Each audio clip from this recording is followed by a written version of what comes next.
2-3 ঘন্টা আমাদের ব্রিফিং এবং দরবার নিয়ে সময় কেটেছি। বিজিবির বিভিন্ন কার্যক্রম, আমাদের বর্ডার আউটপোস্টে কী কী আমাদের সফলতা আছে, কয়টা সেক্টর আছে, কয়টা ব্যাটালিয়ন আছে, কী জনবল আছে, কী আমাদের চাহিদা আছে, কী উন্নয়ন করতে হবে এবং আমাদের প্রযুক্তিগত কী কী উন্নয়ন প্রয়োজন, বর্ডারে আমাদের প্রযুক্তির মাধ্যমে কিভাবে আমাদের সীমান্ত প্রহরা নিশ্চিত করতে পারি এবং ইনফরমেশন আমরা কালেক্ট করতে পারি, সেই ভিত্তিতে আমরা অ্যাকশন করতে পারি।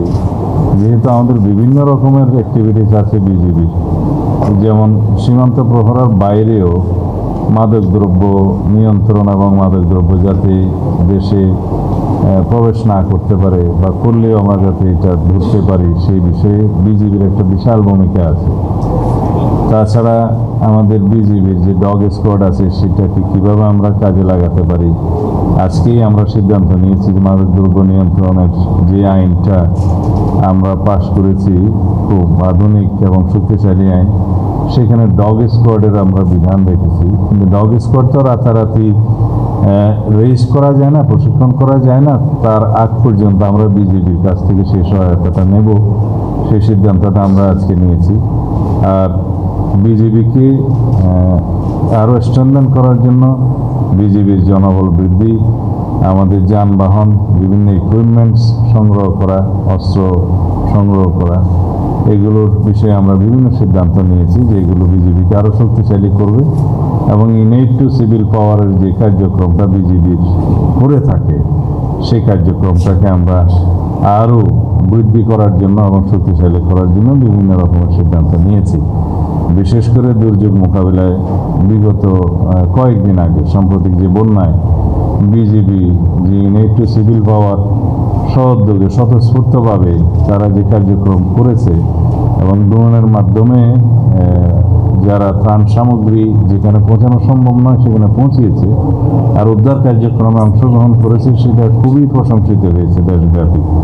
এইরকম অন্যান্য সমস্ত কার্যক্রমে বিজিবি সীমান্ত প্রহরার বাইরেও যেই কার্যক্রমগুলো করে থাকে সেগুলো যাতে আরও বাড়ানো যায় এবং জনসম্পৃক্ত অন্যান্য কার্যক্রমের মাধ্যমে আমরা যাতে বিজিবিকে আরও বেশি শক্তিশালী করতে পারি, সেই সিদ্ধান্তগুলো আমরা আজকে প্রাথমিকভাবে নিয়েছি।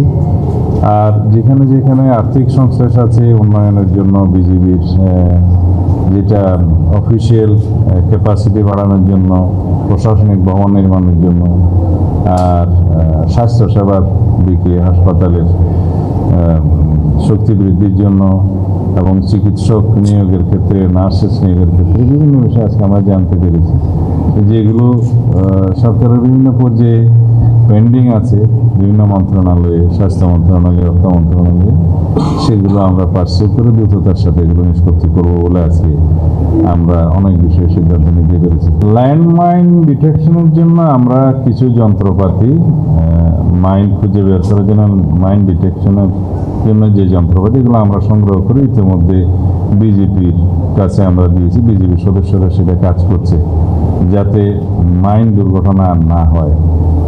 আর কাঁটাতারের বেড়ার বিষয়ে আপনি যেটা বলছেন যে মায়ানমার সীমান্তটা আমাদের জন্য এখন খুবই ভালনারেবল হয়েছে বিভিন্ন কারণে, সেটার সাথে অন্য দেশের যে কাঁটাতারের নির্মাণের বিষয়টা একটু ডিফারেন্ট। আমরা মায়ানমার সীমান্তে সার্বক্ষণিক একটা দেখেছি আরাকান আর্মির সাথে মায়ানমার সরকারের মিলিটারির সাথে একটা যুদ্ধ অবস্থা সবসময় বিরাজ করছে, যার মধ্যে আমরা স্যান্ডউইচ হচ্ছি অনেকটা। তারপরে ওখানে আরও কিছু বিদ্রোহী গ্রুপ আছে, আরএসও, আরসা, আরাকান আর্মি, আরও বিভিন্ন সংগঠন আছে, তাদের অভ্যন্তরীণ অনেক সময় অনেক সংঘর্ষ হয়, যার ইয়েটা স্পিল ওভার হয়ে আমাদের এখানে আসে।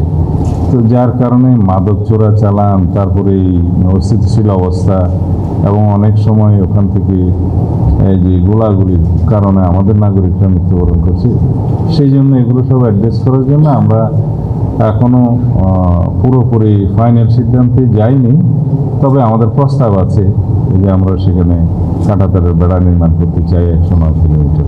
সেই জবাব তো আমি সংসদে দিয়েছি সেই দিন, যে আমরা একজনকেও অবৈধভাবে এখানে পুশিং হতে দেয়নি। আমাদের বর্ডার গার্ড, বিজিবি এবং জনগণের সহায়তা আমরা সফলভাবে এখনো পর্যন্ত সেটা ঠেকাতে সক্ষম হয়েছি। কিছু কিছু অবৈধ অনুপ্রবেশ করেছিল, তার সংখ্যা বেশি নয়, সেটা আমরা অবৈধ অনুপ্রবেশকারীদের বিষয়ে আমরা ব্যবস্থা গ্রহণ করেছি, কিন্তু পোর্সিং করতে দেয়নি আমরা কাউকে অবৈধভাবে। তবে West Bengal government newly elected হওয়ার পরে ওখানে রাজ্য মানে প্রদেশের যে নির্বাচিত সরকার, তাদের কিছু কিছু পলিটিক্যাল এজেন্ডার কারণে তারা এটা হয়তো প্রদর্শন করতে চেয়েছে, সেই বিষয়ে আমাদের বক্তব্য নাই। আমরা কথা বলবো কেন্দ্রীয় সরকারের সাথে। আমরা বলেছি যদি সেরকম কোনো নাগরিক থাকে, বাংলাদেশের নাগরিক সেখানে গিয়ে থাকে, তার তালিকা পররাষ্ট্র মন্ত্রণালয়ে বিধি মোতাবেক দিতে হবে। আমরা ন্যাশনালিটি ভেরিফিকেশন করব, করে যদি সেটা সত্যতা পাওয়া যায় সেটা আমরা যথাযথ আইনি প্রক্রিয়ায় আমরা ফেরত নিয়ে আসবো। এছাড়া অন্য কোনো উপায়ে আমরা কাউকে অ্যালাউ করবো না। মেজর অবসরপ্রাপ্ত মুজাফফর নামে যে আসামিকে গ্রেফতার করা হয়েছে, তার অন্যান্য সহযোগীদের যে বিচার সেটা সামরিক আদালতে হয়েছে তখনকার সময়ে। সেখানে কিছু ফাইন্ডিংস আছে। তিনি পলাতক ছিলেন, দীর্ঘদিন ভিন্ন নাম ধারণ করে পার্শ্ববর্তী দেশে পলাতক ছিলেন। এখানে আসার পরে আমরা যখন জানতে পেরেছি আমাদের গোয়েন্দা সংস্থার ইনফরমেশনের ভিত্তিতে, তাকে আমরা গ্রেফতার করে সেনা আইনেই বিচার করার জন্য আমরা সেনাবাহিনীর কাছে হস্তান্তর করেছি। জেনারেল কোর্ট মার্শাল করে সম্ভবত তার বিচারটা নিষ্পন্ন হবে। আগে যারা একই মামলায় শহীদ রাষ্ট্রপতি জিয়াউর রহমানের হত্যা মামলায় কনভিক্টেড হয়েছে বা এক্সিকিউটেড হয়েছে, সেই রায় অনুসারে তার মধ্যে তার বিষয়ে কোনো ফাইন্ডিংস আসে কিনা সেটা সেই জেনারেল কোর্ট মার্শাল দেখবে সেই আইনে। এখানে আমাদের সিভিল লতে তাকে এখন আবার মামলায় অন্তর্ভুক্ত করাটা কতটা আইনসম্মত হবে সেটা তখন দেখা যাবে, এখন না। সেনার সদস্যদের বিষয়ে মিলিটারি অ্যাক্ট প্রযোজ্য এবং কো-অ্যাকিউজদের বিষয়ে যেটা ট্রায়াল হয়েছে সেটা সেনা আইনে হয়েছে, জেনারেল কোর্ট মার্শাল হয়েছে সম্ভবত। সে একই ব্যক্তি, একই কো-অ্যাকিউজ, পলাতক ছিলেন তিনি, এখন তাকে ধরা হয়েছে এবং আমরা সেনাবাহিনীর কাছে হস্তান্তর করেছি। তারা তাদের বিধি মোতাবেক জেনারেল কোর্ট মার্শাল গঠন করে সে বিষয়ে ব্যবস্থা নেবেন। যদি সিভিল কোর্টের কোনো বিষয় থাকে আইনানুগভাবে, সেটা তখন পরীক্ষা নিরীক্ষা করে তারা বলবে। এই ব্যক্তিকে দুই আইনে আলাদা আলাদাভাবে ট্রায়াল করা যায় না এবং একই ইয়ের জন্য, অপরাধের জন্য দুইবার